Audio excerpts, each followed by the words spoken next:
Azil, it's been a while since I've been sat next to you here. The favourite part of our job. This is our favourite part of the job, hands down. But welcome today by Sarah and Steph. Thank you guys so much for coming, and it's a delight to be sat here having a bit of a final roundup conversation as a four. Azil, I think you wanted to jump in with your first question for Sarah. So, Sarah, you have scaled countless organisations at rocket speed. What advice would you offer other people leaders who are going through the same? So look, the thing about scaling an organisation quickly is, I've always talked about, you've got to build the plane and fly the plane, right? And it doesn't matter how good your manual of what a plane should look like is. When you're building it and flying it at the same time, there's a need to be somewhat athletic about what you're doing, right?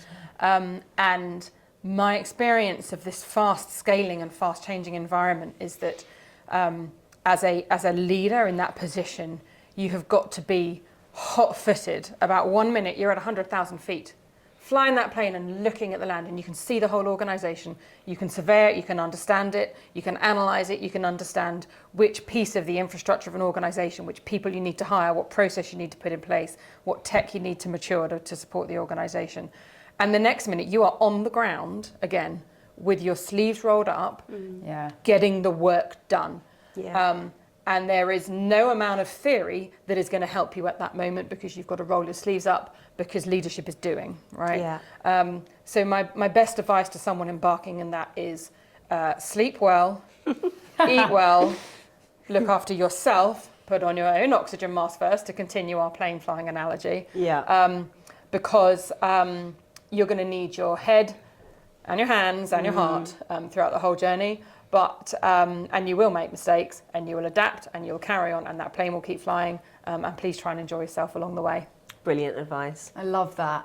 So down to earth as well. I love it. I love it. And Steph, I suppose moving away from sort of that sort of mass scaling, if we look more at optimization of an organisation, how are we ensuring that our workforce maintains the same amount of engagement and output to continue that kind of high-performing environment, would you say?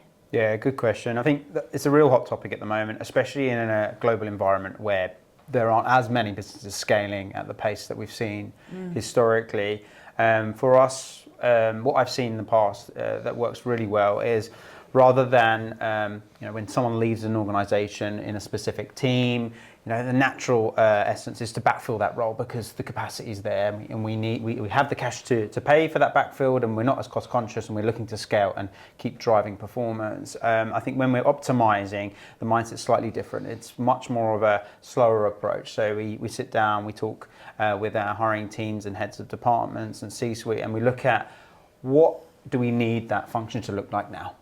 We have an opportunity now that someone has, for example, left the business. We can reorg, we can make efficiencies in a leaner team that can really drive performance at the same pace. So that may be a change in role, a change in title, a change in level, etc. And as a result, you're starting to think much more intricately about the performance overall and how it links to the company's goal moving forward.